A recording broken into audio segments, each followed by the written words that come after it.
Okay, hey everyone, welcome to first video on my Dating Nest channel, at least sit down video. I wanted to share my journey with social media and how I finally came to the decision of permanently deleting my personal account. So my name's Daichin and I'm passionate about helping others, especially young people, strengthen their bodies, their minds, and just become healthier, well-rounded, less egotistical humans, because especially with the way that our generation, at least if you're Generation Z, is going, we are leading to a more egotistical society.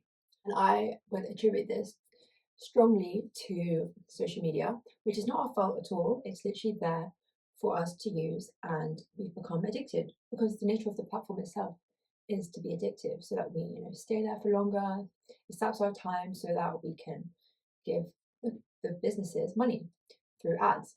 And I personally have had a long-term struggle with social media in terms of constantly deleting the app and then getting it back. And honestly, this incessant use of social media has led to a significant feeling of like low mood and even like depression, I think, like depressed thoughts. So personally, I feel like whenever I get it back, I instantly regret it. I've done this 3 times. Like I've deleted it, deactivated it, I should say. I didn't delete it permanently. I deactivated it for 30 days and then got it back. And then I did that again and again and again. And enough was enough. In last year, December, I finally deleted it permanently. And Instagram has this thing where it enables you to reactivate it, even if you delete it permanently within 30 days. So my personal account officially got deleted actually a week ago. They're so clever because they give you the date so you know when you could get it back before that. So I had to kind of like distract myself. But at the same time, I didn't even need to because I was so happy and like confident in my decision because I've done it so many times. I feel like that's what you need in order to actually delete the app. You need to go through this cycle. I mean, maybe you could just go cold turkey and delete it. But personally, I needed these 3 turns to permanently delete it. And also, I think that my followers and my friends that are on Instagram, they knew that I was someone who kept deactivating it. So they would reach out to me through other means, like WhatsApp, for example. And so they knew that Instagram wasn't the best place to reach me. And so eventually everyone kind of knew that. And also, I did something where I reached out to all of my followers and asked them if they wanted to contact me to message me on WhatsApp. So I gave them my number. And it was a blessing in disguise because people that I hadn't talked to in such a long time actually reached out and wanted to meet, like school friends and like university friends too. So it was great. I reconnected with people that I didn't expect to. And that wouldn't have happened if I didn't delete my account permanently and reach out to all my followers and friends. So I'm really grateful for that. But also that just shows that if you don't reach out to people, you're not gonna have these connections. You just see the people on Instagram like posting and stuff, which is great, but you don't actually reach out to them. So I feel like everyone should go through this, or at least really think about your social media use and if it's benefiting you, because honestly it wasn't benefiting me. I just felt a bit lost, like when I got the platforms, like, oh, what am I doing, like why am I wasting so much time on the app? And even though I didn't use it as much as others, like for example, I don't have TikTok because I also deleted that was like way too addictive. I just think that even though I used Instagram like maybe a couple hours, like 2 hours for me was too much in one day.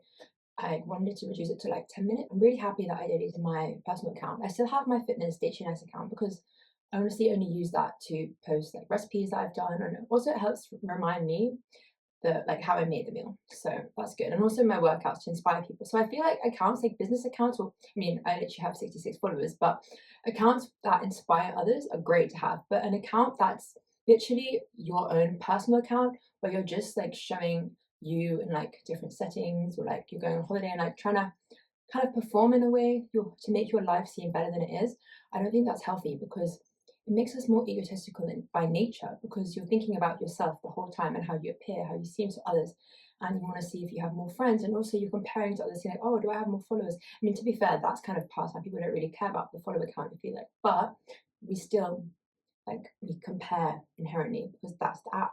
Yeah, I just feel like Instagram has become a toxic place for everyone, especially with the enshittification of the app, like with so many more influencers on there literally promoting the businesses. We barely see posts by our friends, and actually it's kind of become embarrassing to post. I feel like less and less people are posting their own personal posts, and it's more about businesses and influencers. So I did hear this podcast by Emma Chamberlain, and she was saying how she thinks that in the future, a lot less people will be posting on Instagram. It will just be influencers and businesses. And honestly, I think that's definitely the direction it's already going in and will continue to go.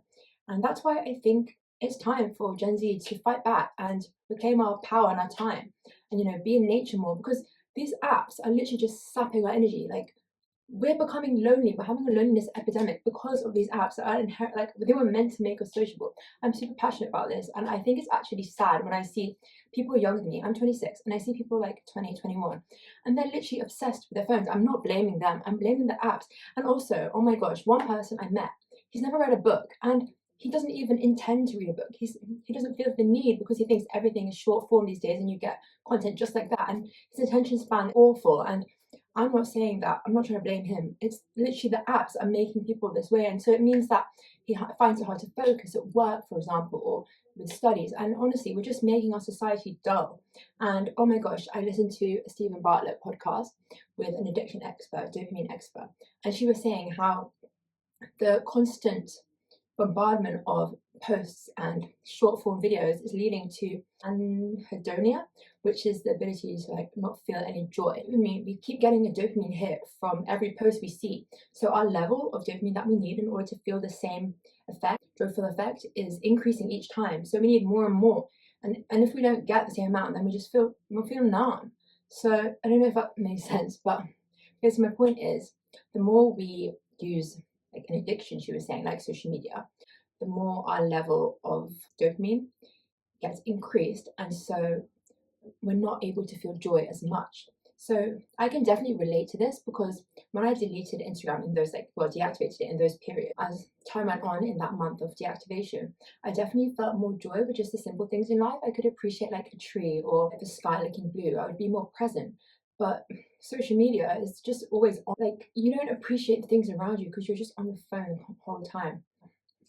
I just think it's really important for Gen Z to say no to our phones. And I think we are, like, people are starting to talk about this more. For example, people are buying flip phones again, which I actually love. But honestly, I also think that we sort of need smartphones because of the way society is going. But we don't need to be addicted to such apps. And even like dating apps, for example, you can see that people don't want to constantly swipe left and right with Tinder.